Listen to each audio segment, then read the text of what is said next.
Pourquoi dans les films, les femmes sont montrées comme des meurtrières et les hommes sont dérangés mais attractifs? Salut, toi. Je n'étais pas censée faire de vidéo sur ça, mais à force de voir sur toutes les plateformes des films sur les tueurs en série ou des vidéos true crime qui n'arrêtent pas de prendre de l'ampleur sur YouTube, Ces enfants ou paranormal associés, vous êtes bien accrochés. Ils souhaiteraient commettre. je me suis posé la question, pourquoi les hommes sont des meurtriers cool et les femmes sont souvent montrées comme des malades mentales, en tout cas quand elles sont meurtrières. Il faut que vous connaissiez la série Snapehead où on montre des femmes qui ont tué leur conjoint suite à un pétage de plomb. Je ne voulais plus vivre séparée de mes filles. Elle a craqué. Leurs histoires ne sont pas romancées, c'est juste une histoire qui est racontée, des faits. La femme n'est pas mise en valeur comme on peut le voir dans les films avec des personnages masculins. Dans les films, même si nous prenons des personnages féminins attractifs, on nous montre toujours que les femmes ne font pas la bonne chose et ça pousse le téléspectateur, homme ou femme qui regarde, à ne pas être attiré par ce type de femme. Or que par exemple la série You, personnellement quand c'est sorti, je n'ai pas trop compris l'engouement autour de cette série et quand je voyais autant de filles rêver d'avoir un mec comme lui, n'oublions pas qu'il a quand même tué des gens, c'est par amour, oui, je peux le comprendre, mais ça reste un meurtrier. Il est présenté comme un sociopathe, mais vu qu'il est beau et qu'il tue par amour, ça justifie un peu. You est une série qui a été créée pour les femmes, et je pense que l'acteur a beaucoup joué, car n'oublions pas que c'est Dan Humphrey, l'un des personnages préférés de Gossip Girl, et à l'époque, toutes les filles le kiffaient, bon, bien sûr, après le toxique Chuck Bass, mais ça reste quand même un personnage qui avait déjà marqué la jeunesse, et le retrouver dans une nouvelle série comme celle-ci, bah, ça nous rappelle un peu notre Dan Humphrey qui nous manque. Et je me souviens d'une interview qu'il avait fait, l'acteur, où il disait que si ces personnages étaient un homme noir, je ne pense pas qu'il serait aussi attirant et attractif et que les gens auraient autant d'engouement pour la série. Society that people are attracted to this psychopath. Yeah, well, it says something about how much we are willing to be patient and forgive someone who inhabits a body that looks something like mine, the color of my skin, my gender, these sorts of things, these sorts of privileges, and and how much less willing to forgive people who don't fit those boxes. Et quand on prend son personnage féminin, Jodie Arias, une femme qui a tué son copain par amour, un amour maladif, comme Joe, personne ne rêve d'être cette femme et aucun homme rêverait d'avoir une copine pareille, même si l'actrice était très jolie, bien jouée, mais dans l'histoire au fond, les gens ne voulaient pas avoir une personne comme ça dans son entourage. Et ma question c'est, pourquoi les femmes sont montrées comme des vrais psychopathes, on reflète totalement la nature de leurs actes, et les hommes, eux, sont montrés comme des personnes qui ont été brisées et qui ont mal tourné. J'ai peut-être un début de réponse, un avis, après vous pouvez me dire en commentaire ce que vous en pensez. J'en ai un peu parlé dans ma vidéo sur les daddy issues, et moi je pense que c'est un mélange de trois choses. Le triangle de Karpman, le syndrome du sauveur et le love bombing. Premièrement, commençons par le triangle de Karpman. Inventé par le psychologue du même nom, il y a trois rôles ou plutôt trois types de personnes.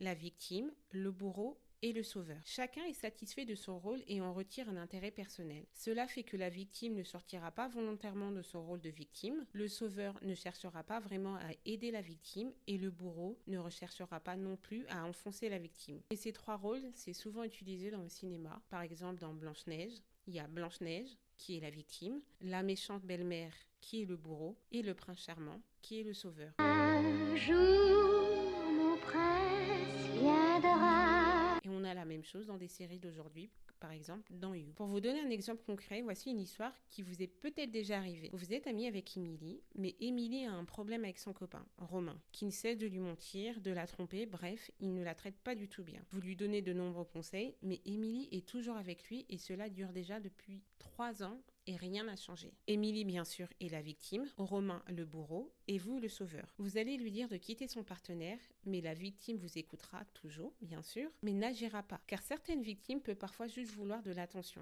Rester dans la complainte lui permet que vous vous intéressiez toujours à elle. De son côté, Romain, qui est néfaste, pour lui, il pense bien agir et être dans son bon droit. Et vous, en tant que sauveur, vous continuez à lui apporter votre aide. Mais là, un jour, après une millième conversation sur Romain, vous craquez et vous devenez méchante ou méchant si vous êtes un homme. Et à ce moment-là, les rôles s'inversent. Vous devenez à votre tour le bourreau d'Emily. Elle reste toujours victime, mais là, potentiellement, Romain peut devenir son sauveur. Et bien oui, parce que les rôles peuvent s'inverser et souvent, ils s'inversent très vite. Un bourreau le devient car à force d'être le sauveur, il s'est fatigué à vouloir aider l'autre et commence à être déçu du comportement de la victime qui ne change pas et devient de plus en plus dur. Emily en a marre de Romain et commence à être violente avec lui. Elle pète un plomb et le tue. Was this my fault? Did I push Gloria too far?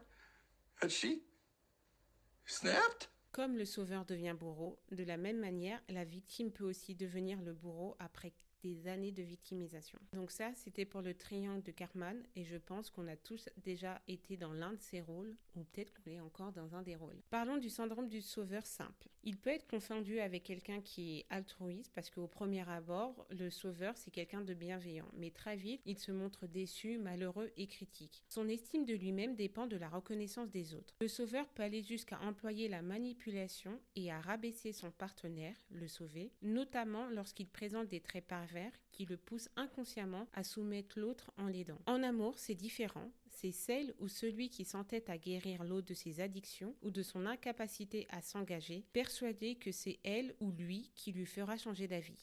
Quand tu t'es éloigné, je me suis dit, je peux l'aider à changer. Pour le love bombing, c'est une intense démonstration d'amour ou d'affection de la part d'un groupe ou d'un individu envers un autre. L'expression a le plus souvent été utilisée dans le cadre de la lutte anti-secte aux États-Unis et considérée un peu comme une manipulation mentale visant à rapprocher une recrue potentielle d'un mouvement. En amour, cette technique consiste tout simplement à recouvrir d'amour, de cadeaux, de promesses ou d'attention en tout genre, et ça dès le début de la relation. Dès les premiers rendez-vous, la personne mal intentionnée, du coup, va chercher par tous les moyens à éblouir l'autre, à la faire tomber amoureux ou amoureuse au plus vite, et tous les moyens sont bons pour y parvenir. Cadeaux, voyages, déclarations d'amour, promesses, de tout vous vendre. Souvent, vos traumatismes d'enfance vont devenir un point commun avec lui pour créer une connexion. I've been with him for 5 years and I love him and I don't want to start over. Maintenant, vous allez vous dire pourquoi je vous ai parlé de ces 3 syndromes ou de ces 3 causes. Tout simplement parce que les victimes souvent de ces causes sont des femmes. Je vous ai fini par vous parler du love bombing, car tout simplement, les traumatismes passés d'une femme, si elle retrouve cela chez un homme, elle va voir cela comme un point commun et va être beaucoup plus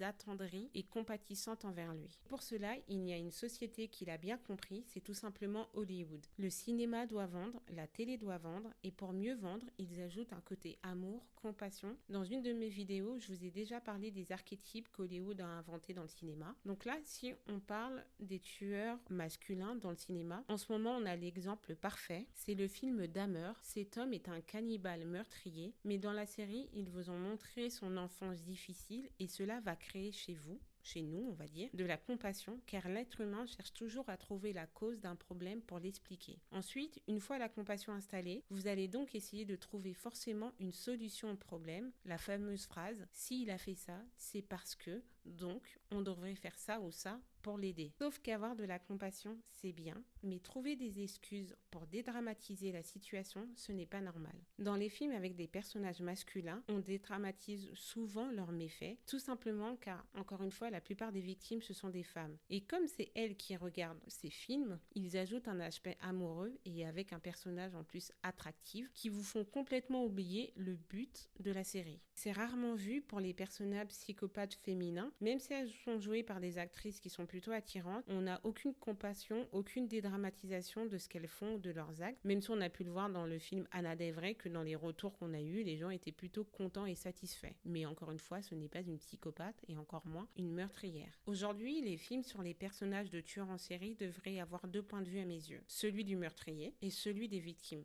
Moi, je sais que quand j'étais plus jeune, je voulais devenir psychiatre et un peu plus précisément psychiatre pour les prisonniers, car je voulais savoir comment ils pensaient afin que ça ne crée pas encore une nouvelle société avec des meurtriers. J'étais un petit peu dans l'utopie. Mais aujourd'hui, par exemple, il y a certains films qui nous montrent que le point de vue du meurtrier et c'est un avis qui est assez biaisé du coup. Par exemple, pour le documentaire de R. Kelly, on n'a jamais entendu R. Kelly se prononcer. On voyait que les victimes. Du coup, on n'avait aucune compassion pour R. Kelly. Je trouve que les psychopathes hommes sont toujours bien perçus dans les séries. C'est pas un hasard si aujourd'hui les femmes sont aussi plus attirées par les hommes dits pervers narcissiques ou les bad boys. Et je pense que le côté bad boy, jolie fille va revenir à la mode grâce à 2 couples, mais j'en parlerai plus dans une prochaine vidéo. Même si au Japon, les femmes tueuses sont aimées, on appelle ça les yandere, au quotidien, les femmes sont représentées comme elles sont et non les hommes. Qu'en pensez-vous? Aimez-vous les films ou séries sur les psychopathes? Dites-moi tout en commentaire. Et avant de partir, n'oublie pas, il y a cette petite vidéo sur les daddy issues qui pourrait peut-être t'aider ou encore sur la sexualité.